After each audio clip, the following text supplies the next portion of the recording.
كيرا؟ مزيانة بخير. صباح الحمد لله.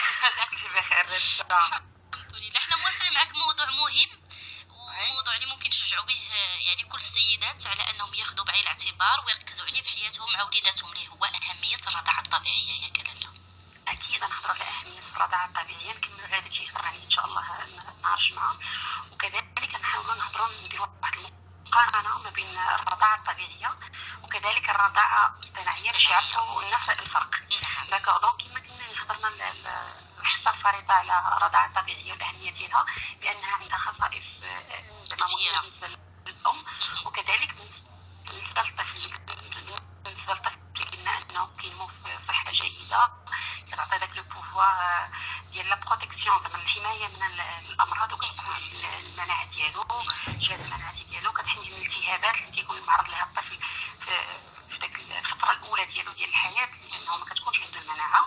وقلنا كذلك بالنسبه للام انها كتحميها من سرطان الثدي وكذلك سرطان الوالده وسرطان المبيضين. وكذلك واحد النقطه هي مهمه ما شفناش لها نهار الجمعه، انها كتقلص الرحم، حيت الرحم مع الولاده كيبقى غادي كيكبر لنا الرحم، وهي كتقلص كتجمع بحال كيقولوا كيتجمع لنا الوالده. كيسمعوا علاش؟ حيت ان في الكور ديال لاليتمون حنا ملي كتكون الام كترضع كيرتفع اللوسيتوسين، واحد الهرمون هو اللي كيساعد الام انها كتساعدها في لاكوشمون في الولاده، وكذلك كيساعدها انها تجمع لها الوالده. الا لاحظت الام انها ملي كتكون كترضع الطفل ديالها كتبقى تحس بواحد الضوء في الالم في داك الجهه ديال الوالده ديالها. هذاك راه ماشي الم زعما اللي هو خايب، بالعكس هذاك الم اللي هو صحي بزاف. علاش؟ لانه كيجمع المراه الوالده ديالها. داكوغ، دونك بالنسبه للحليب الام كاين بعض الامهات شنو كيقولوا، كتقول انايا مثلا خدامه ولا ما عندي كيفاش ندير، ولا كتكون الام مثلا عيانه، ما فيها حتى شي باس الا كانت الام خدامه ولا، ولكن كاينه واحد الطريقه هي اننا نقدروا نحفظوا هذا الحليب ديال الام. وهذه هي نقطه اللي هي مهمه وكنشير لها اليوم، التحفيظ ديال حليب الام. كيفاش كيتحفظ حليب الام؟ الحليب ديالها ان الام هي انها كدير داك التيغلي، كاين واحد التيغلي ميكانيك اللي هو ديك بيديها، وكاين الالكترونيك، تقدر هي على حسب الامكانيات ديالها تاخذ واحد منهم. داكوغ، بالنسبه للحليب وكذلك بالنسبه للرضاعه من الاحسن كناخذوا الرضاعه ديال الزوج وكنقدروا نكونسيرفيو ونحفظوه في الثلاجه لتحت ياك، ولكن هذيك اللي كنحفظوه خصك الرضاعه تكون معقمه اول حاجه، وثاني حاجه انه ما خصهاش تفوت لنا 8 ايام في الماكسيموم في التحت. شحال لاله؟ 8 ايام. 8 ايام. 8 ايام في التحت. وراه تبارك الله راه 8 ايام. فوالا 8 ايام في الكونجيلاتور.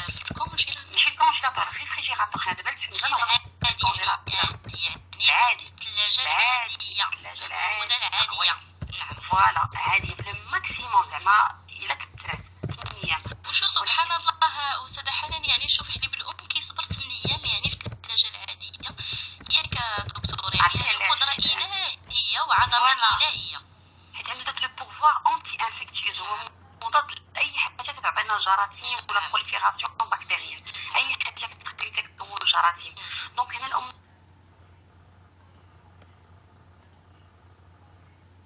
كتحفظ ديما مده 8 ايام، ولكن حنا خصنا نردوا الفعل، ما خصناش الثلاجه.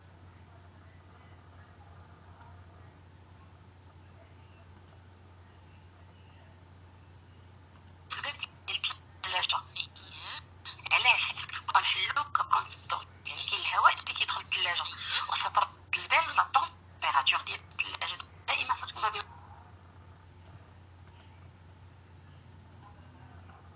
فتره الرابعه.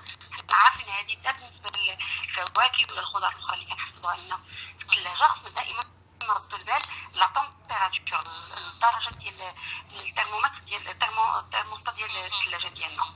داكوغ، بالنسبه لمثلا الام الا كانت كتحرك بزاف مثلا وتقدر انها تحفظ لنا الحليب في الكونجيلاتور، لان في الكونجيلاتور يقدر يوصل ل 6 شهور، ما فيها حتى شي مشكل، كيبدا يحافظ على العناصر الغذائيه ديالو والقيمه الغذائيه ديالو اكيد. وملي كتبغي مثلا الام تعطيه ديك الساعه البيبي ديالها، شنو كدير؟ كتسخن الماء وكتحط داك البيبون، كتحط داك البيبون في داك الماء كيسخنوا بلا ما كطيبوا، مثلا ديروا في البوطه كطيب تسخن فيه. ممكن تخليه ليله مثلا قبل تيهبط على خاطرو. اكيد ضبطوه تحتار الريفريجيراتور. بحال اللي كنديروا كاع في الديكونجيلاسيون الصحيه، حيت حنا كما كنقولوا دائما لا ديكونجيلاسيون من الاحسن ما تكونش خارجه على الثلاجه، تكون في الداخل ديال الثلاجه ولا خفيها كتسلم ليها. داكوغ. دونك بعض الامهات كذلك شنو كيديروا داك لاليتمون ميكس مخلط ما بين الرضاعه الطبيعيه والرضاعه الصناعيه. هذا سورتو كيوقع للعيالات مثلا ملي كتكون عاد كتولدات تنمو كيكون مثلا داك الضغط ديالها انها ما عساتش في الليل والعيا وداكشي. ممكن ان هاد الام ترضع رضاعه ميكس، ولكن حنا الا كان الطبيب هو اللي كتبها ليها ما تجيش من نهار راسها وتاخذ داك الحليب بوحدها. وحاجه واحده اخرى كاين الامهات يلاه كتبدا في الاول عاد كتولد كتبغي الحليب يكون عندها كثير في البزوله ديالها، كتقول لا الحليب ديالي ما يشبعش الرضيع ديالي. الوغ هذا غلط كبير. حنا فاش كتولد الام ديك 3 ايام 4 ايام الاولى كتكون كميات قليله ديال ماشي الحليب هذاك لو كولوستروم، هذاك لو كولوستروم 3 ايام 4 ايام هذاك هو هذاك لو كولوستروم هو اهم اللبا. فوالا هذاك اهم شيء كيكون في السن ديال المراه، في ثدي المراه. انا تحرص كل مرة تعطيه لولدها في هذيك 3 ايام بعدا كخطوة اولى في الصحة ديالو. هذا الحنان الصحة ديالو حيت لانه غني بمضادات الاجسام. شنو كدير لنا هذه؟ كتحمي لنا الطفل من الحساسيه ومن الامراض طيله الحياه ديالو. لكن علاش الام واخا هو كيكون بكميات اللي هي قليله وكتلاحظ الام ان الولد ديالو اصفر راه ماشي بحال الحليب. كيف الام كتبقى تقول لك لا كميات قليله، واخا كميه قليله راه حقا كافيه الطفل ديالك وفيتبع عليه. دونك خص الام دائما تبروفيتي في دوك الايام الاولى من بعد الولاده. حنا ما ننساوش غير كيكون الالام راه كيكون العذاب ولا غير ذلك، ولكن الاثر فيها اكثر وكتفكر في الافونتاج ديالها انها صحيه الطفل ديالها حياته كامله. خصوصا الا كانت العمليه القيصريه اللي كتمحن حتى هي شويه. اكيد. دونك حنا في حاجه فوالا تحاول تصبر، اجرها كبير. تحاول تصبر، تفكر في لي زافونتاج في الايجابيات ديال هاد الهيب. وسورتو ان الام ملي كتكون في 3 ايام 4 ايام الاولى كتعطي الرضيع ديالها البزوله فتاكد انه غادي ديك الساعات غادي يعطيك شنو لا فونتيليتوز. ديك الساعات كيطلع لنا انتاج ديال الحليب في البزوله. داكشي علاش بعض الامهات اللي ما كيعطيوش البزوله من 3 ايام 4 ايام الاولى موراها شنو كيوقع؟ ما كيكونش عندها انتاج الحليب كثير في البزوله ديالها. كتعجز البزوله انها تذر الحليب او تعطي الحليب. نعم. كما سبق لينا قلنا كل ما رضع الطفل كل ما كيكون انتاج ديال الحليب كثير.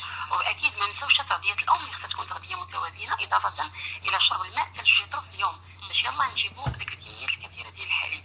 دونك هضرنا هنا على الحليب لي زافونتاج ديالو، هضرنا على لا كونسيرفاسيون. دابا غادي نهضروا كاين بعض الامهات كيمشيو للحليب ديال البقر كيعطيو الاطفال ديالهم. وكاين الناس اللي كيكون ما عنديش الامكانيات والام كتبقى نعيت مثلا. دونك هنا شنو كنصحوا الامهات مثلا سورتو الناس حنا الناس اللي كيكون في المدينه راه قليل اللي كيتوجه لهاد القضيه ديال الحليب البقر في بدايه حياه الطفل، ولكن الناس ديال البوادي ولا غير ذلك كيمشيو لهاد الحليب البقر. هذا مع الحل ما نقدرش نقول لهم حيت غادي ياخذوه غادي ياخذوه، ولكن حنا غادي نعطيوهم واحد الطريقه انهم كيفاش خصهم يوجدوا هذا الرضاع ديال الحليب. اذا غدا ان شاء الله